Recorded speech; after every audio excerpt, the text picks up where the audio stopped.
Hey everyone, welcome back to Bird Talk with Terrence Mathis. I'm William Brandon. Please make sure you subscribe to the YouTube channel Atlanta Sports Unlimited and turn on those notifications so you don't miss an episode. This episode is brought to you by Prize Picks, the simplest sports fantasy game on the market. And get this, sign up using the code ASU and Prize Picks will 100% match your initial offer up to $100. Download the app for free at the Google Play Store or the App Store. Well, hey everyone, we are back. We were off last week for a good reason. My brother was inducted into the College Football Hall of Fame and had a plethora of events throughout this past week. So before we jump into the Falcons, can you tell us a little bit about what your experience was like? Man, it's still mind-blowing today. You know, the ceremony was last Tuesday, and just being up there on the stage with the guys that were inducted also, like your Tim Tebow's, your Brian Westbrooks, your Jeremy Macklins, your Reggie Bush's, Robert Gallery, and a number of other folks, Eric Berry. It was really, really cool. It was a great class to go into. It was amazing because you got to understand, you haven't played college football for over 30 years, and you get a chance to go back to when you were 18 and you tell the stories of how you got there and how it ended for you and all the in between and the stories and the similarities of upbringings whatsoever. And then you know, the night before we had a reception, I had family and friends and former teammates in, and it was amazing. My village was there, my sisters, my aunts, my uncles, and other family members and friends, and it was an amazing time. My former head coach and wide receiver coach in college was there. My roommate, my freshman roommate, showed up. Wow. So it was good. So it was a great experience. I'm still recovering after 10 days of just flying to Vegas, coming back. Had one day off. Then we celebrated the 25th anniversary of the Super Bowl team on Friday night. Then Saturday night, we NFL alumni did a reception and celebrated me going into the College Football Hall of Fame. You were there. It was a phenomenal night whatsoever. And then Sunday was the game where we had opportunity to show people we're still alive, for one. Right. And that, you know, this was your first NFC championship Super Bowl team, and you know, a number of guys came back, which was awesome to see. It was funny because the 5 receivers that played in the Super Bowl, we were all together again for the first time in like 25 years. And it was cool. We were the only group out of all the other position groups that had all our guys there. So it was we took pictures, and it was amazing, man. It was really, so that's why I was going. I'm just getting my voice back barely, but you know, it was phenomenal, man. Phenomenal. When you're on the dais with the rest of the Hall of Famers, do you get to go down with your family, or you stay up there the entire ceremony? You stayed up there on the stage. You stay up there the entire ceremony. Okay. You know, the entire ceremony. Well, right before, you know, right when they started serving dinner and stuff, there's a break, and I went down to the table and hugged the family, my wife and the kids, and Falcon organization. I want to thank them for buying a table and showing up. The Hall of Fame Museum, the College Football Hall of Fame Museum people here in Atlanta showed up. Amazing, man. It was really phenomenal. Really phenomenal. That's awesome. Again, credit to you, man. I'm proud of you. I'm happy for you. All the above, and I know it was well deserved. I enjoyed my time, as you said, NFL alumni. And that's funny you said about receivers, because Tim Dwight mentioned to me. He said I haven't seen some of these guys since that night in '98. So exactly, right. Yeah. Amazing. Now, unfortunately, on to some sad news. The Falcons lost at home to the Tampa Bay Buccaneers. Now, stop me if you've heard this before. They lost another heartbreaker, a game they should have won. 29-25. Now, the Falcons now sit behind Tampa because of common opponents. So the tiebreaker, it would be first off the overall record, then it goes down to the divisional record, which we have the same as Tampa, but common opponents is where they got us. It was another rough home game, man. Just disappointing. The Falcons had like an 85% chance of making the playoffs if they would have won that game. I think the odds are down to 27. I would expect it to have been a more of a celebratory day Sunday since we were honoring you all. But unfortunately, we were all sent home disappointed. What did you think about the game? Well, the Falcons had a chance to go up 2 games in the division with this win. They lost to a team they should have beat and they were supposed to beat, and it didn't happen.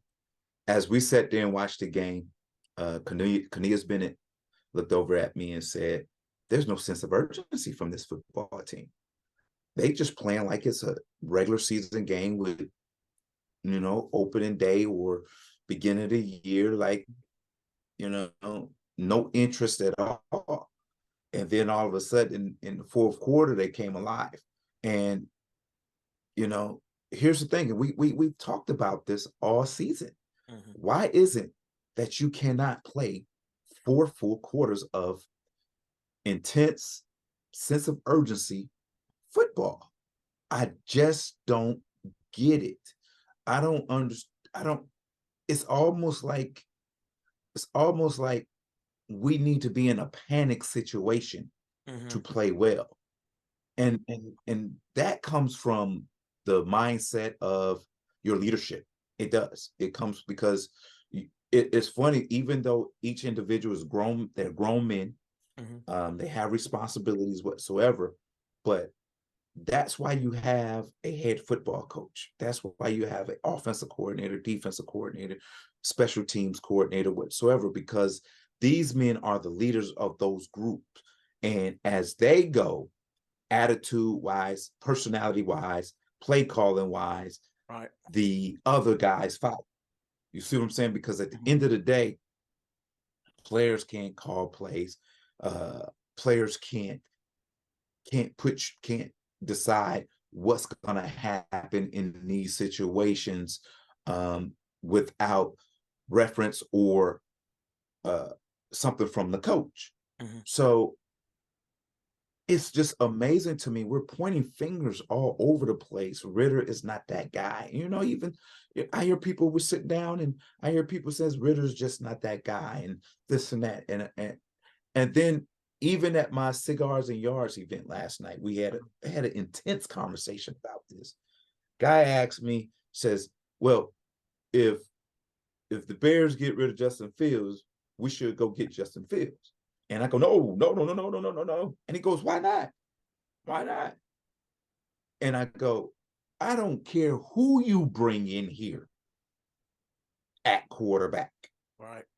If you don't develop him, 2, if you don't put him in a place to be successful, if you're not calling the right plays and the scheme doesn't match his ability, it doesn't matter." Right. It doesn't matter. I agree. Here we are. wholeheartedly. Here we are. Here we are, and we're 4 games left in the season. And we haven't seen the maturity and the growth at the quarterback position. Is that all on the quarterback?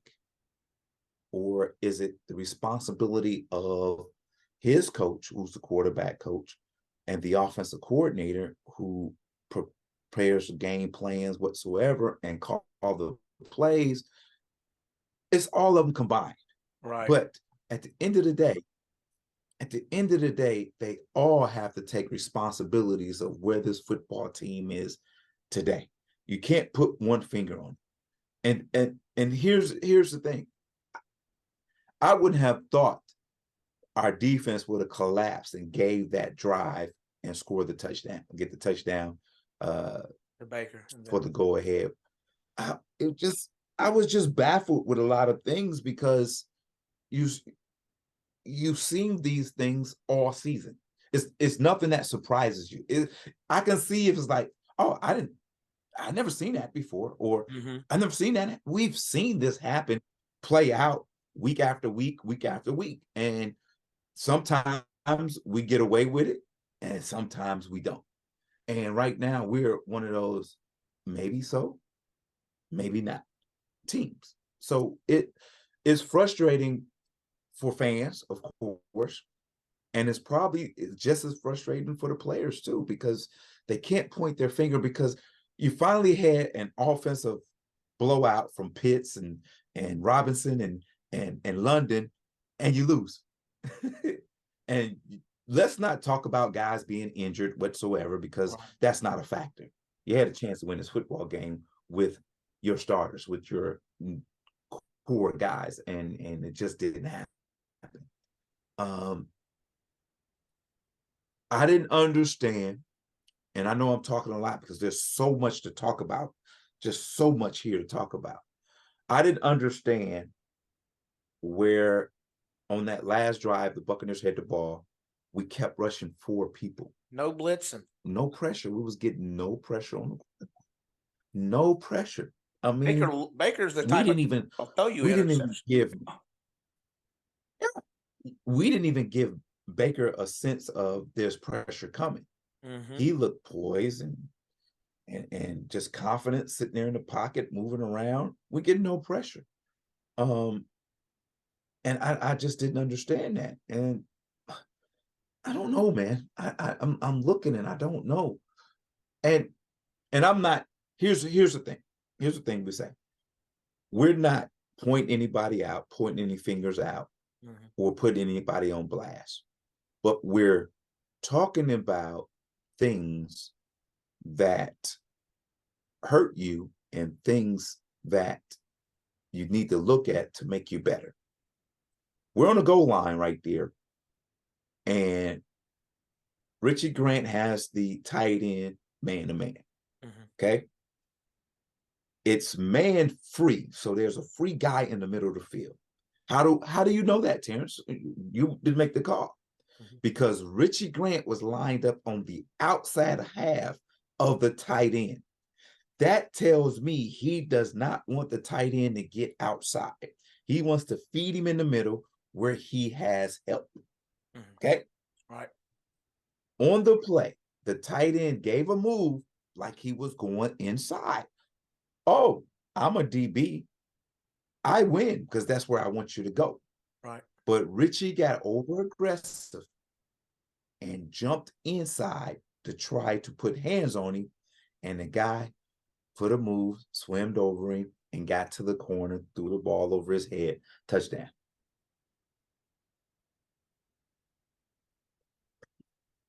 That just should not happen. I mean, that just should not happen.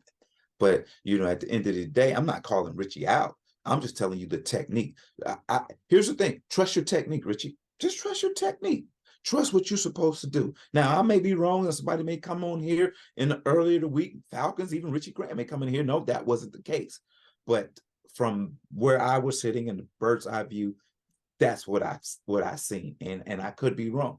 But at the end of the day, that's the way it happened. That's the way I saw it. And they made a great play. For us to go ahead on that drive, it take dudes to make plays. Mm-hmm. If Drake London wouldn't have made that play, right, that phenomenal catch, like he came from out of bounds, out of nowhere, and just like he was playing DB and intercepted the ball, right. He wasn't open. He was double teamed. He was. And if he doesn't make that play, game over again, because that's an interception. Mm-hmm. That's one of those things where you go, why did he throw it there? Oh, no. Then all of a sudden it's like, yes, great catch. That's what I'm talking about. Sometimes you got to make that guy look good. Sometimes you got to do it. Sometimes you got to do extraordinary things to make your quarterback look good. And that's what Drake London did. And I applaud him for the game he had. Oh, my God, he had an outstanding game. And here it is, man. And I know I'm talking a lot because I had a lot to say. and I know you're gonna go back, but here it is. Here's the last play of the game. The last play of the game, I understand the thought process on that. I really, really understand. Let's run everybody in the end zone and sneak a receiver underneath because everybody expecting the ball to be thrown in the end zone. So everybody's getting in the end zone. Let's throw it a little short, let the receiver come across, catch it, and sneak in backdoor for the touchdown. I understand what you were doing, but I have never seen that work. You had a better chance of throwing that ball in the end zone, being tipped, or one of our guys like Drake London, former basketball player, get up, get a good rebounding position, get up and make a play. Right. But I can't fault them for what they did. Looking back on that play, it's less than a 50% chance you're gonna catch the ball and score. So the only coaching point I would have on that play is I probably wouldn't have left my feet to catch the ball. I would have probably kept my feet on the ground knowing that somebody's going to hit me. Mm-hmm. And then hopefully I could bounce off and get into the end zone. Because once he left his feet to catch the ball, all that defender had to do was clip him on his ankles and he was going down. Mm-hmm. So it's those things, it's the details of those things that you have to talk about. Well, what about the details on the offensive side of the ball in the first half?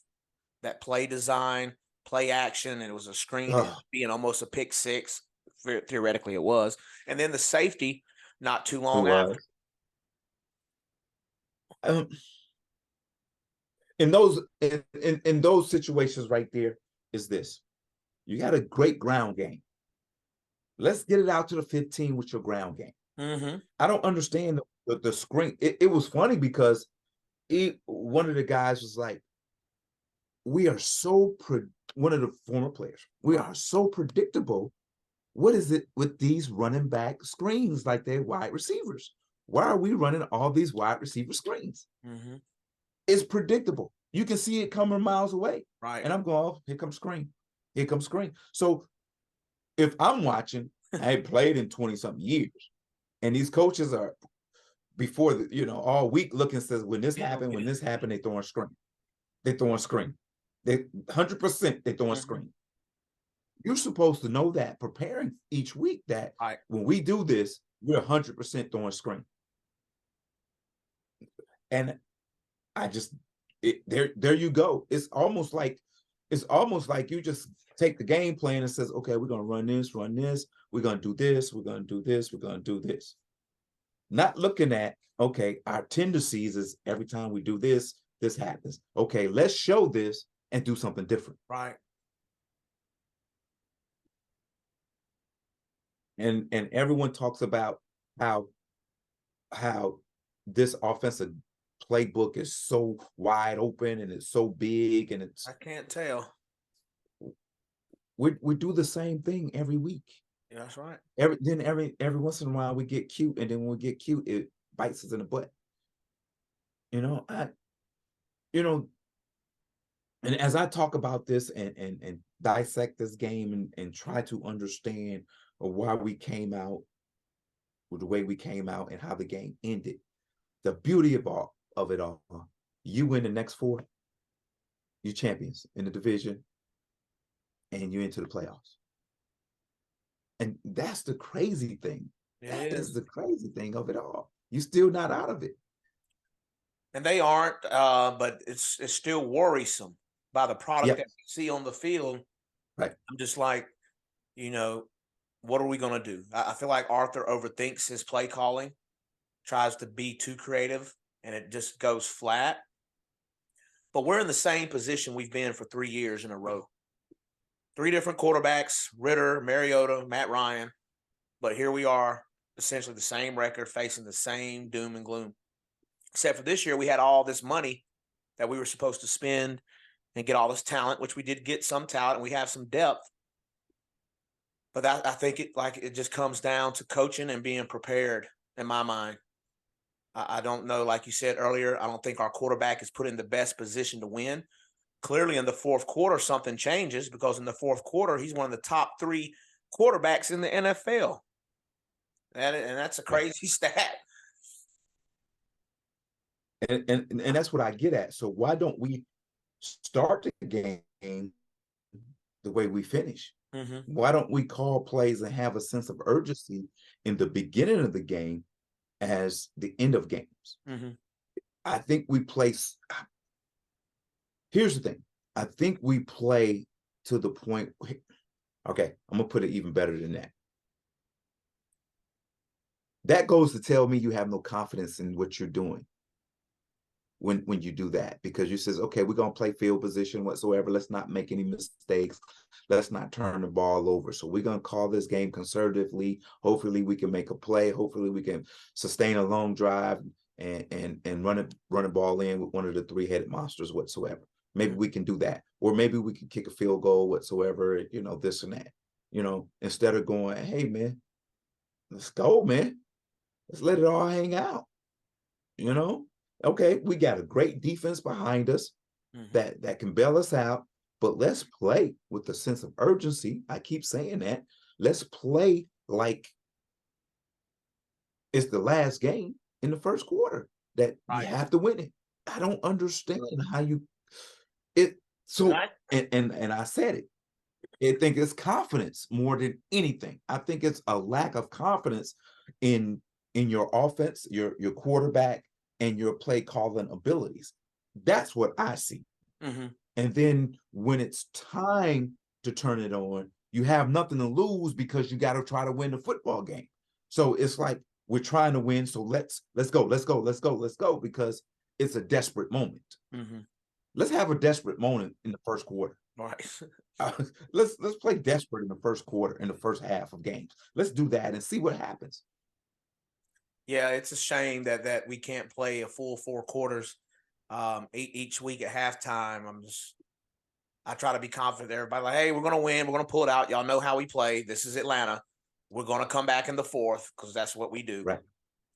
And as you were saying about the offense, I want the defensive coordinator Nielsen to dial it up as well. That pressure has to be coming, especially with a guy like Baker. Right. I just knew Jesse was going to get his signature pick. I just knew that was going to happen, but we never got no pressure to force the Baker we all know. Right. Well, here's the thing. You inserted Phillips on the other side. He played well.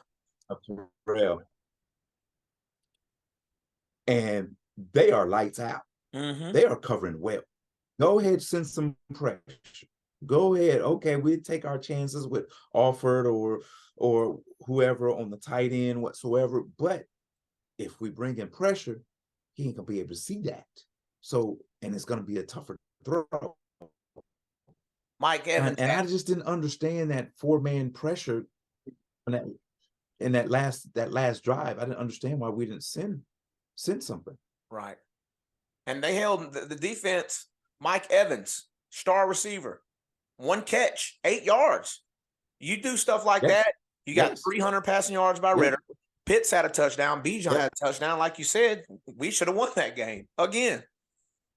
We should have won that game. Mm-hmm. I don't. It was one of those games that there's no way. Every time, here's the thing. Every time you start to feel good about this team, they do something. And you go, what in the world was that? You're supposed to win that football game. And I know people says, well, this. No. We're a better football team than the Tampa Bay Buccaneers. I agree. We're supposed to win that football game. And we did not. Maybe that was the whole mindset. Oh, we're going to win this one, blah, blah, blah. We don't have to do much. We're better than them, this and that, blah, blah, blah. I don't know. I'm just throwing stuff out there because I'm still confused and don't understand this football team. I just don't. And here's the thing. And when we talk on this platform whatsoever, and we say the things that we say whatsoever, don't get it twisted. I've said it to the GM. I've said it to the president. I've said it to Rich McKay. I even told the coach, hey, dude, sometimes I don't know. Right. So don't think, oh, he's just saying that, blah, blah, blah. And here's the thing. you gotta be honest with yourself. Especially when you're sitting in a coaching staff meeting room, each one of you got to be honest with yourselves.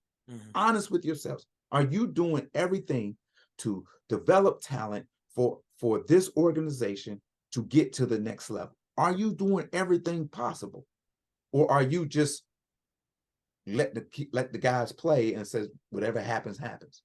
I don't know. I'm not in the meeting rooms, but I have to ask that question. If I was sitting in there, I have to ask the question.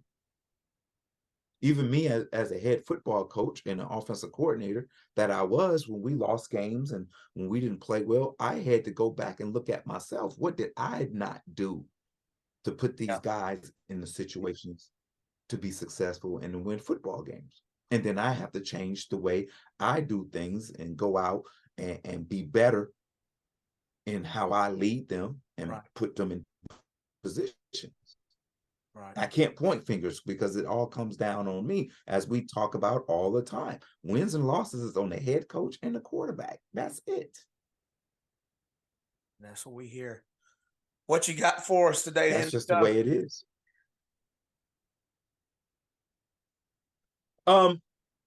Over this last 10, 12 days, you know, people always talk about, you always hear the old saying that it takes a village. And that is really, really true. And I didn't really realize that until we were in Vegas and all my family was there and I had to speak, you know, I'm speaking and I'm remembering the impact that each and every one had in my life. Right. And how they would pick me up and says, hey, you got to keep going. Hey, you got to keep going. Hey, don't do that. You're not that. And it's almost in the same realm when I talk about your circle. It's the same thing. And I'm gonna say this is when people say you can't, you're not experienced enough, you're too old, you're too young, your color of your skin, where you came from, whatever it is, when they say you can't, I want you to say to them, so you're calling my God a liar? Because he said, I can do all things with him. He said, no weapons formed against you shall prosper.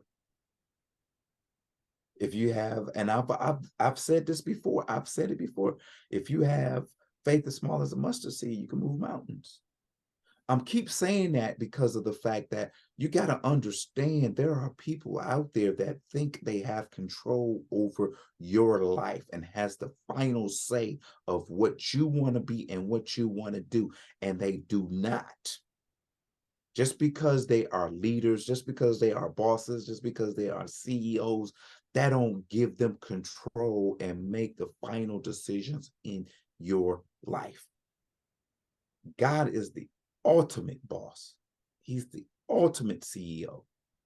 And he has all things that you want. You just ask him. And it may not be where you are now. He may be preparing you for somewhere else where you can have your come up. And I had to learn that, man. And I got to keep telling myself this. This is for me more than it is probably for you out there. But at the end of the day, God is the true ultimate boss of you. And he has nothing but good things for you. Just trust him. Right on, man. Right on. Thank you as always, T. Thank you as always. Real quick, I am going to Carolina. If you all recall, I threw Bryce Young's ball back. They did, in fact, send me a ball signed by Bryce Young. And it says, my family and I really appreciate you. All the best, Bryce Young. And they got me suite tickets this Sunday. So if you're up there, I'll be in Carolina. Wow. In the suite. Wow. Nice. Yeah. Live it up. Eat up all their food. I will. All right, everyone. Have a good one.